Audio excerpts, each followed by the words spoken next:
देखिए, कांग्रेस पार्टी बहुत कहती है कि हम महिलाओं के लिए बहुत शक्तिकरण करेंगे, महिला शक्ति पे बात करती है, लेकिन वही ऐसी जो हमारी महिलाएं हैं उनके साथ इस तरह के होते हैं। जो राधिका जी हैं कांग्रेस की ही है, उनके साथ इस तरह का होता है, तो वो कहां से मतलब जनता कहां से विश्वास जताए आप लोगों पे? कंचन जी ने बोला कि पार्टी बदलने से राधिका जी को जस्टिस कैसे मिल जाएगी। आप बताइए, खुदा ना खास्ता अगर आपकी पार्टी में आपके साथ ऐसा होता, क्या आप उस पार्टी में रह पाती?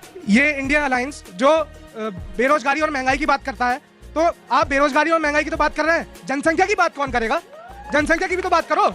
जिस पार्टी जो पार्टी के राष्ट्रीय अध्यक्ष कहते हैं कि जो कुत्तों से तुलना करते हैं, वो महिला कार्यकर्ता की इज्जत कहां से करेंगे? तो आज के इस वीडियो में ऑडियंस ने आरजेडी के प्रवक्ता को डिबेट में बहुत अच्छे से धो दिया है, क्योंकि ये डिबेट में आकर बोल रही थी कि बीजेपी ने 10 सालों में कुछ भी नहीं किया, और वहीं अपने लालू यादव का पूरा गुणगान किया कर रही थी। और इसी के साथ समाजवादी पार्टी के प्रवक्ता भी मोदी जी के बारे में कुछ भी बोल रहे थे, जिस पर ऑडियंस ने जब इसे सवाल किया तो यह बौखला गई और उल्टे चिल्लाने लगे, जिस पर ऑडियंस ने इसे अच्छे से धो दिया है डिबेट में सबके सामने। जिसके बाद यह लोग चिढ़ गया, उसके बाद अच्छे से इसका धुलाई हुआ। तो भाई क्या हुआ आप खुद से ही देखिए आगे। डॉक्टर अजय लोग कुछ कहना चाह रहे हैं। डॉक्टर अजय लोग, मैं आप लोग को बस एक याद दिलाना चाहता हूं कि उत्तर प्रदेश में एक नारा गूंजा था, लड़की हूं लड़ सकती हूं। वो लड़की तो कभी नहीं लड़ी, लेकिन ये लड़की लड़ रही है, इसके लिए ताली बजाइए आप लोग। शर्म नहीं आती है? आरजेडी भूल गया लोग, बिहार भूल गया लोग, शिल्पी जैन को भूल गए जिसका दिन दहाड़े बलात्कार हुआ था। कौन थे आरजेडी के लोग? रोज दिन पटना में लड़कियों को उठा लिए जाते थे, रंगा बिल्ला की फौज बनाई हुई थी, और यहाँ पे ज्ञान दे रही हैं आप। आपको पता है बिहार में क्या हुआ? और उसके बाद रेवन्ना रेड्डी को 4 दिन तक डीके शिव कुमार ने अरेस्ट नहीं किया। लॉ एंड ऑर्डर किसकी जिम्मेदारी होती है? लॉ एंड ऑर्डर किसकी जिम्मेदारी होती है? मेरा मतलब का बात बोल रही हूँ। अपने राज में लालू यादव के राज में जितनी महिलाओं का बलात्कार हुआ, दिन दहाड़े दुर्गा पूजा के समय, अष्टमी नवमी के दिन माँ बाप के सामने लड़की उठा के गाड़ी में रेप करते थे, और ये हमको ज्ञान दे रही है। ये क्या चाहती है? पुलिस में नहीं गई, इनका रेप हो जाता तभी पुलिस में जाती, कि उसके पहले इन्होंने पार्टी छोड़ के सार्वजनिक फोरम से कांग्रेस को क्रिटिसाइज की। और ऐसे लोगों का समर्थन करना महिला के मामले पे ये महासंवेदनशीलता है। नहीं, पर मुझे लगता है कि बड़ा संवेदनशील मुद्दा है। इस विषय को लेकर चीखा चिल्ली हो, चर्चा हो, वो मुझे लगता है कि अगर किसी की आप बीती है तो उसको जरूर एक पेशेंट हियरिंग जरूर मिलनी चाहिए। बाकी आरोप है, तो आरोपों के बाकी वो लोग भी दूसरी तरफ से भी जवाब देंगे। लेकिन जगह जगह पुलिस ने मोहल्लों में घुस के मतदाताओं के ऊपर लाठियां बजाई, दर्जनों लोगों के सिर फोड़ दिए, हाथ पैर तोड़ दिए। बूथ के अंदर जो लाइन में खड़े थे मतदाता, क्योंकि वहां बीजेपी के विरोध में वोट पड़ रहा था, मतलब आपका वोट पड़ा नहीं है? मैं कह लूं अपनी बात, मेरी बात क्या कहना चाह रहे हैं? मैं एक तथ्य बता रहा हूं आपको, एक फैक्ट बता रहा हूं, जिसके सबूत हमारे पास मौजूद हैं, जिनके वीडियो हमारे पास मौजूद हैं। ईवीएम का बटन दबता है, बटन किसी भी दिलाओ वो कमल के फूल पे चले जाता है। फैक्ट तो आप ये भी बता रहे थे। अब आप मुझे कोर्ट ने उस फैक्ट की धज्जियां उड़ा दी। आप मुझे गुमराह करने का प्रयास करेंगे, लेकिन मैं विषय से भटकूंगा नहीं। मैं बिल्कुल गुमराह नहीं कर रहा हूं, सच्चाई बोल रहा हूं मैं। सच्चाई है। आप कोशिश करेंगे कि मैं ना कह पाऊं, लेकिन मैं उस बात को बताना चाहता हूं आपको, जिसमें आपको चिंता होनी चाहिए, क्योंकि आप मीडिया हैं। मीडिया लोकतंत्र का प्रहरी होता है, लोकतंत्र का रक्षक होता है। बिल्कुल। उत्तर प्रदेश में आज नंगा नाच हुआ है, पुलिस ने लोगों को लाठियां मारी हैं, बीएलओ को उठा लेगी पुलिस, वोटर पर्ची फेंक दी। जहां बीजेपी के खिलाफ वोट पड़ रहे थे, पुलिस ने डिस्टर्ब किया चुनाव को, और बीजेपी के पक्ष में बूथ कैप्चर किए हैं। अगर इस तरह देश में चुनाव तो बहुत बड़ा आरोप है, तो लोकतंत्र खतरा। आरोप नहीं, ये तथ्य रख रहा हूं, ये फैक्ट है। जवाब ले लेते हैं। Okay, doctor Ajay Alok, booth capturing हो रही है आपके दौर में? अभी सुनते जाइए क्या क्या कैप्चरिंग होती रहेगी। चुनाव के पहले से हार के बहाने अच्छे खासे निकल के आए हैं भाई। पहले ईवीएम पे शक था, ईवीएम ठीक नहीं है, बैलेट कराओ। ईवीएम मैनिपुलेट हो जाता है, सुप्रीम कोर्ट ने शांत कर दिया तो शांत हो गए।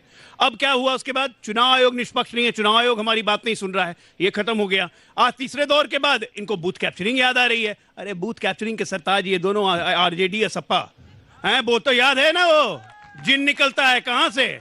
मतपेटी में से जिन निकलेगा। जिन निकालने वाले लोग हमें बोल रहे हैं बूथ कैप्चर करना। भारतीय जनता पार्टी का कोई कार्यकर्ता सवाल ले लेते हैं। कौन सवाल पूछना चाहता है? और क्या आप अपनी बातों को रखिएगा? ओके जी।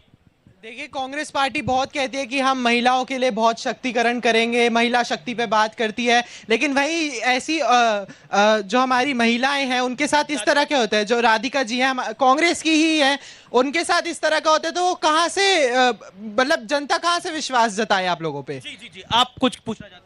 कंचन जी ने बोला कि पार्टी बदलने से राधिका जी को जस्टिस कैसे मिल जाएगी। आप बताइए, खुदा ना खास्ता अगर आपकी पार्टी में आपके साथ ऐसा होता, क्या आप उस पार्टी में रह पाती?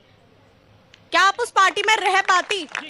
कंचना जी पहली बात, राधिका जी ने बोला है कि राम मंदिर की वजह से। हमारे यहाँ ऐसा कुछ नहीं है, धार्मिक स्वतंत्रता है। मैं राम, शिव, दुर्गा जिसकी भी, अरे भाई खुदा न खास्ता, देखिए यहाँ पे विमेन सेफ्टी की बात है, यहाँ पे विमेन सेफ्टी की बात है मैम, यहाँ पे विमेन सेफ्टी की बात है। राम मंदिर और चुनाव ये सब बाद में आएंगे, सबसे पहले सेफ्टी की बात है। और आप ऐसे स्टेटमेंट दे रही है कि वो पार्टी बदल के जस्टिस ले लेंगी। आप प्लीज ऐसे नेशनल टीवी में मत बोलिए। मैं एक और सोशल मीडिया में मेरे पीसीआर ने मुझे बताया कि सोशल मीडिया के ऊपर राधिका खेड़ा के नाम से 100 से ज्यादा सवाल आए हैं। यानी आप देखिए, पब्लिक इस समय पिछले 1.5 मिनट के अंदर 100 से ज्यादा पॉइंट्स आए हैं। यानी आप सोच सकते हैं कि राधिका खेड़ा, जो कि जिनके साथ ये दुर्व्यवहार हुआ, देश उनके साथ खड़ा है और we stand with Radhika Khera के नाम से ऐसा लोग लिख रहे हैं। कंचना यादव जी, बहन आपके ही उम्र की एक लड़की आईटी बीएचयू में 3 पदाधिकारी आईटी सेल के गैंग रेप करते हैं, उसके बाद बीजेपी के मध्य प्रदेश में चुनाव प्रचार करते हैं। उस पार्टी में राधिका जी गई हैं। मुझे उम्मीद नहीं है कि वहां से उनको जस्टिस मिलेगा। मैं सिर्फ इतना बोली कि आपके पास पुलिस प्रशासन, अदालतों पे आपको भरोसा करना चाहिए। और सवाल मैं पीछे की तरफ जाता हूं, कुछ सवाल, अगर आपका क्या सवाल है बोलिए। जी, मेरा सवाल बीजेपी के प्रवक्ता मैडम जो आई है उनसे है कि बनारस में जो अभी मैडम ने बताया कि बनारस में 3 लोग जो आईटी सेल के भाजपा के थे, उन्होंने गैंग रेप कर दिया दिन दहाड़े। उनकी गिरफ्तारी 2 महीने बाद हुई। मणिपुर में हो गया, वहां भी डबल इंजन की भाजपा की सरकार है। गुजरात में भी डबल इंजन की भाजपा की सरकार है। बिल्किस बानो के रेपिस्टों को छोड़ के मंच पे माला पहनाया जा रहा है। हाथरस में हो गया, वहां पे उस पार्टी में गई है न्याय पाने के लिए जो खुद वो भाजपा। और सवाल किसके हैं? जी आइए। कितने पेन लगा रखे भैया, कितना लिखते हो तुम? 4-5 तो पेन लगा रखे तुमने, 4-5 तो पेन लगा रखे। अरे सर, बस आजकल जो लिखेगा पढ़ेगा नहीं, वो क्या करेगा। ये इंडिया अलायंस जो बेरोजगारी और महंगाई की बात करता है, तो आप बेरोजगारी और महंगाई की तो बात कर रहे हैं, जनसंख्या की बात कौन करेगा? जनसंख्या की भी तो बात करो। और क्या सवाल क्या है आपका? आप तो खुद भाषण देकर सवाल नहीं, जवाब है इनके पास। सर, अभी जैसे राधिका जी का मामला बड़ा सीरियस है। इस समय आपने जैसी शो स्टार्ट किया, ऐसे ही ट्विटर पे हैंडल शुरू हो गए ट्रेंडिंग करने। तो जिस पार्टी जो पार्टी के राष्ट्रीय अध्यक्ष कहते हैं कि जो कुत्तों से तुलना करते हैं, वो महिला कार्यकर्ता की इज्जत कहां से करेंगे?